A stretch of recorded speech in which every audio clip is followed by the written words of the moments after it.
तीन बहनों की लालची भाभी। करिश्मा, रेशमा और मनीषा तीन बहनें हैं। उनका एक भाई भी है, मयंक। मयंक अपनी बहनों को बहुत प्यार करता है, लेकिन मयंक की पत्नी सविता इस मामले में मयंक से बिल्कुल ही अलग है। वो अपनी ननदों का जितना बुरा कर सकती है उतना बुरा करती ही रहती है और अपनी ननदों पर हुक्म भी चलाती है। करिश्मा, करिश्मा, तुमने अभी तक नाश्ता नहीं बनाया? तुम्हारे भैया को ऑफिस जाने में देर हो रही है। हाँ भाभी, बस अभी बनाती हूँ। करिश्मा, तुम ये ढीलापन छोड़ दो। कल को पराए घर जाना है। वहाँ अगर तुम इस तरह से काम करोगी तो लोग क्या कहेंगे कि माँ ने और भाभी ने कुछ सिखाया नहीं। और तुम्हारी दोनों बहनें कहाँ हैं? अब रेशमा मार्केट गई है और मनीषा सो रही है। क्या? सुबह के 8 बज रहे हैं और ये महारानी अभी भी सो रही है? ये कहते हुए सविता अपनी सास दुर्गा देवी के पास जाती है। माँ जी, देख रही हो अपनी बेटियों के तौर तरीके? क्या हुआ बहू, सुबह सुबह क्या कर दिया मेरी बेटियों ने? अरे एक तो अभी अभी उठकर किचन में गई है, दूसरी सुबह सुबह बाहर चली गई और तीसरी अभी तक सो रही है। क्या करूं मैं इन तीनों का, मैं तो परेशान हो गई हूँ। जा जाकर उठा उसे और रेशमा से मैं बात करती हूँ। सविता सीधा मनीषा के कमरे में जाती है और उससे कहती है, महारानी जल्दी उठो, सूरज सर पर आ गया है। भाभी थोड़ी देर और सोने दो ना, मैं रात को लेट सोई थी। वो क्या ना, यूनिट टेस्ट चल रहे हैं। शराफत से उठती है या नहीं, या फिर पानी की भरी बाल्टी डालूं तेरे ऊपर? नहीं भाभी, मुझे बिस्तर में नहीं लाना, उठती हूँ मैं। मनीषा जल्दी से उठकर बाथरूम में चली जाती है। सभी आराम से बैठकर नाश्ता कर रहे होते कि तभी रेशमा बाजार से हाथ में सामान लिए आ जाती है। रेशमा को देखते ही सविता उस पर बरस पड़ती है। लो, आ गई महारानी। ऐसा भी क्या सामान लाना था जो सुबह आंख मलते ही बाजार की तरफ रवाना हो गई? भाभी, कल आप ही तो चीख रही थी कि घर का सारा सामान मुझे ही लाना पड़ता है, घर में किसी को भी किसी काम से कोई लेना देना नहीं है। अब मैं बाजार जाकर सामान ले आई तो आपको इस बात से भी तकलीफ हो रही है? देख रही हो माँ जी, अपनी बेटी की जुबान कैंची से भी तेज चलती है। और मयंक, आप तो कुछ कहेंगे नहीं अपनी लाडली बहन को? रेशमा, अपनी भाभी से ऐसे बात नहीं करते। चलो माफी मांगो। भैया, मैं क्यों माफी मांगू? आप भाभी से बोलिए ना कि हम पर कम हुक्म चलाया करे। हम इस घर की बेटियां हैं और आपकी पत्नी की ननद है, नौकरानी नहीं। लो कर लो बात। इनकी भलाई के लिए कुछ भी बोलो तो इन्हें बुरा लग जाता है। इस घर में यही इज्जत है मेरी। देख लो माँ जी, आपकी बेटी किस लहजे में मुझसे बात कर रही है। सविता वहां से चली जाती है। मयंक को बहुत गुस्सा आता है, वो भी वहां से चला जाता है।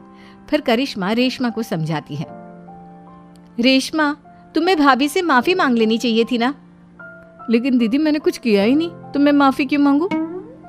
हाँ करिश्मा दीदी, रेशमा दीदी जैसे ही घर में आई भाभी ही उन पर चिल्ला रही थी। हाँ, मैं मानती हूँ कि गलती भाभी की थी। मैं तो इसलिए बोल रही हूँ कि भाभी ने माँ को तो पूरी तरह अपने वश में कर लिया है। वो हमारी बात सुनती ही नहीं। मयंक भैया हमारे लिए हमेशा खड़े रहते हैं, इसलिए उनकी बात का मान तो तुम्हें रखना चाहिए था ना। कोई फायदा नहीं दीदी, कुछ दिनों की बात और है, भाभी उन्हें भी हमारे खिलाफ भड़का देंगी। फिर वो भी माँ की तरह हमारी किसी बात का विश्वास नहीं करेंगे। इसी तरह सविता अपनी तीनों ननदों को किसी न किसी बात पर परेशान करती रहती थी। एक दिन मयंक अपनी तीनों बहनों के लिए गिफ्ट लाया। करिश्मा, ये तुम्हारे लिए हार का सेट। रेशमा, तुम्हारे लिए सुंदर सी ड्रेस। और मनीषा, तुम्हें किताबें पसंद है ना, तुम्हारे लिए किताबें लाया हूँ। थैंक यू भैया। थैंक यू भैया। थैंक यू भैया। करिश्मा, तुम्हारा नेकलेस कितना सुंदर है। ये भैया कहाँ से ले आए होंगे? मैंने भैया को 3 दिन पहले फोन पर ये डिजाइन दिखाया था और आज भैया ये ले आए। सविता तो अपनी ननदों के गिफ्ट्स देखकर जल गई और करिश्मा का नेकलेस तो उसे भी बहुत पसंद आया था। अपनी बहनों के लिए कितना अच्छा नेकलेस लेकर आए हैं, मुझे कभी कोई गिफ्ट नहीं दिया। मैं आज ही ये हार चुरा लूंगी। रात में सविता करिश्मा का हार चुरा लेती है और इसी तरह उसे अपनी ननदों की जो भी चीज़ अच्छी लगती वो उसे मांगती नहीं, बल्कि रात के अंधेरे में चुरा लेती। इसी तरह दिन बीतते गए और सविता ने मयंक के दिल में भी उसकी बहनों के लिए नफरत पैदा कर दी। एक दिन मयंक ने करिश्मा और रेशमा के लिए रिश्ता देखा और ये बात उसने घर में सबको बताई। माँ, करिश्मा और रेशमा के लिए बहुत अच्छा रिश्ता आया है। वो लोग कल इन्हें देखने आ रहे हैं। आप और सविता मिलकर सारी तैयारी कर लेना। ये सुनकर करिश्मा और रेशमा खुश हो जाती हैं, लेकिन सविता सोचती है, अगर इन दोनों बहनों की शादी हो गई तो घर और बाहर का काम कौन करेगा? मनीषा तो एक नंबर की कामचोर है, उससे तो किसी बात की उम्मीद लगाना ही बेकार है। मुझे इस शादी को रोकना होगा।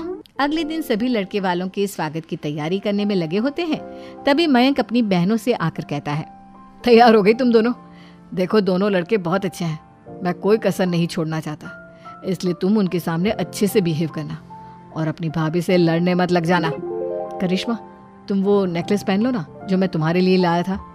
भैया मैं बहुत देर से वो नेकलेस ढूंढ रही हूँ, लेकिन मुझे मिल ही नहीं रहा। क्या तुमने नेकलेस खो दिया? तुम्हें पता भी है वो कितना महंगा था? तुम कोई काम ढंग से नहीं कर सकती। मयंक गुस्से में वहां से चला जाता है।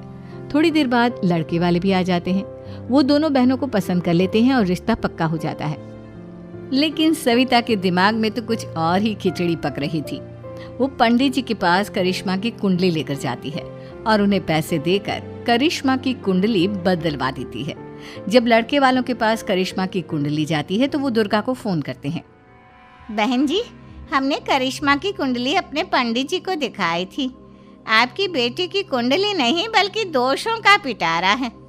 देखिए, मैं और मेरे पति इन सब बातों में बहुत विश्वास करते हैं, इसलिए हम आपकी बेटी से अपने बेटे की शादी नहीं करा सकते। इस तरह करिश्मा का रिश्ता टूट जाता है और सभी घर वालों को बहुत दुख होता है।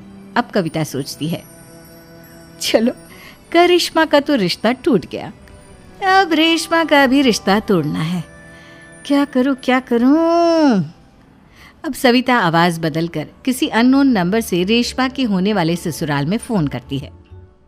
हेलो, मैं कौन हूँ कौन नहीं ये आपके लिए जानना ज़रूरी नहीं, बस इतना सुन लो कि रेशमा का 2 साल से किसी के साथ अफेयर चल रहा है। बस रेशमा का रिश्ता तोड़वाने के लिए सविता का इतना कहना काफी था। अब रेशमा का भी रिश्ता टूट गया। मयंक और दुर्गा देवी ने रेशमा को खूब खरी खोटी सुनाई और उससे बार बार उस लड़के के बारे में पूछने लगी। आप दोनों मुझे क्यों परेशान कर रहे हो? अरे कोई लड़का होगा मेरी लाइफ में तो मैं बताऊंगी ना, जब कोई है ही नहीं तो कहाँ से लाऊं मैं कोई लड़का?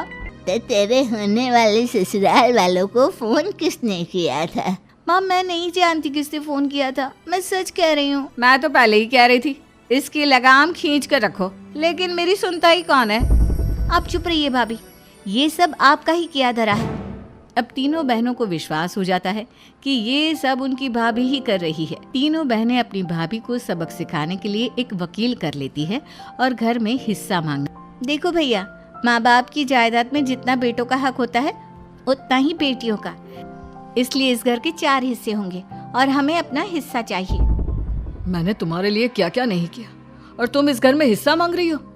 भैया, आप और माँ हम बहनों की कोई बात नहीं सुनते हो और भाभी हमारी शादी नहीं होने देगी क्योंकि उन्हें लगता है कि आप हमारी शादी में ज्यादा पैसा लगाओगे और उन्हें हम जैसी फ्री की नौकरानी कहाँ मिलेगी। तो हम भाभी के साथ तो रह नहीं सकते, हम बहनों को अपना हिस्सा चाहिए। अरे तुम्हें शर्म आनी चाहिए अपने भाभी पर ऐसा इल्जाम लगाते हुए। वो तुम्हारे बारे में कितना सोचती है। हाँ माँ, भाभी हमारे बारे में बहुत सोचती है, दिन रात बस यही सोचती रहती है कि किस तरह से अपनी तीनों ननदों को परेशान करूं और कभी मुझे पढ़ने भी नहीं देती। दोनों बहनों का रिश्ता भी तो इन्होंने ही तोड़वाया है और रात में हमारे कमरे में आकर हमारी चीजें भी चुराती हैं। इसी तरह सविता की तीनों ननदें अपनी बात पर अड़ी रही। अब कोर्ट में तारीख भी शुरू हो गई। जब सविता को लगा कि उसकी तीनों ननद इतनी आसानी से नहीं मानने वाली, तो उसने अपने पति और सास को सारी सच्चाई बता दी और अपनी तीनों ननद से माफी मांगी। मयंक और दुर्गा को भी अपनी गलती का एहसास हो गया। अब सविता खुद करिश्मा और रेशमा के लिए अच्छा रिश्ता ढूंढती है और उनकी शादी करवाती है।